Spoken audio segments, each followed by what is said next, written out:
So one of the things I did right at the very first class that we did online, ran a quick Zoom poll. How are you feeling this week? How many people did you interview this week? Just some really simple questions so that students could get comfortable with that feature. And so I could get comfortable with it as well. Something I'm also experimenting with in order to stay connected with students is a weekly check-in with group representatives. So a Zoom session, which is separate to the class time, invite one person from each of the student groups to come along, and then that's an opportunity for them to ask those questions or have those chats that they would normally have in the breaks.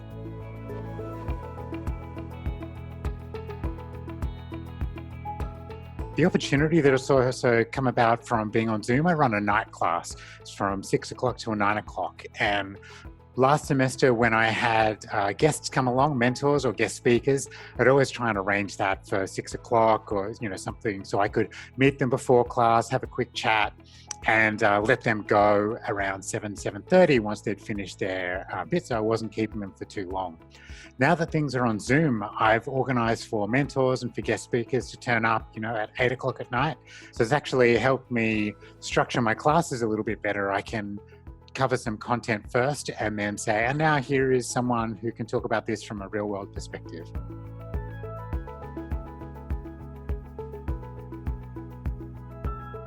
The first one is to give very clear instructions multiple times and in writing. This is a lot more obvious in the Zoom when you send people to a breakout room and you've got 5 people who have not yet gone to the breakout room and they sort of say, where is everyone? What are we doing?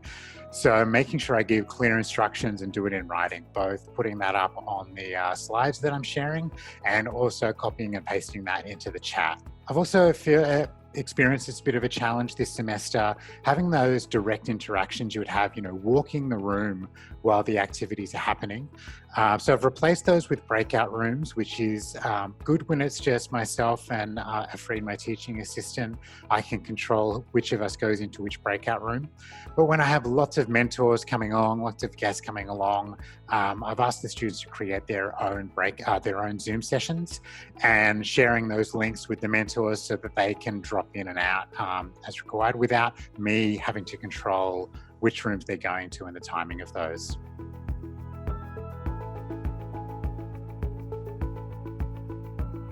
I work during the day in a different job and I teach at night. So I spend a lot of my day on Zoom already.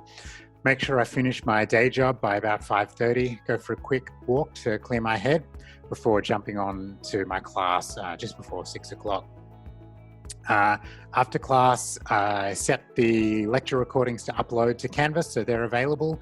Do a bit of the admin, thanking the guests that came along to class, catching up with any chat in the back channel, which is full of a lot of social stuff and jokes, so it's really lighthearted. I really love that. Then, unwind with either another quick walk or a bowl of cereal to wrap up my day.